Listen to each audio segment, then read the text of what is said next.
มาจากสมศิพามาเก็บผักสมโอสวนเท่าแก่เด้อเขาสวนจ้ะเขาสวนอยากกินสมโอก็เลยต้องมาเก็บนั่น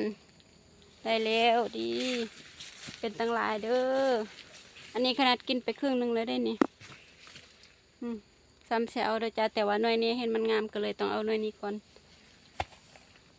เอาไปจากสึก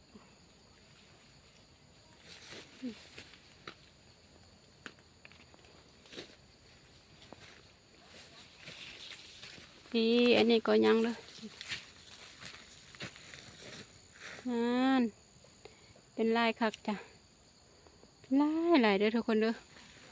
แล้วเอาลูกนี้หน่อยหนึงมีแมงเจาะอยู่เด้อมาเด้อมากินสมโอน้ำกันเด้อจ้ะนั่นเยอะแยะตัดแปะของกินทำสกินมีทุกอย่าง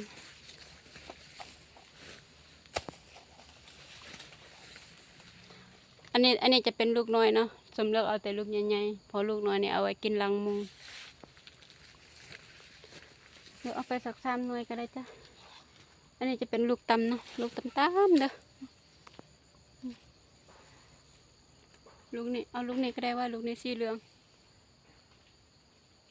อย่าบอกได้ลงว่าลงทั้ง2 หน่วยได้มาแล้ว3 หน่วยเด้อ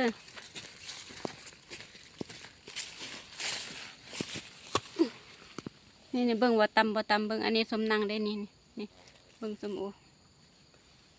มันดกแห้งเนาะดกแห้งมันก็เลยตำมันสิติดดินเลยเป็นคักแท้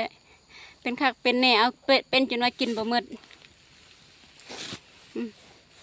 เป็นลายคักเนาะสมมติเห็ดพริกเกลือมันมากินนำอยู่คนสู้ชีวิตก็ต้องแบบนี้แหละจ้ะ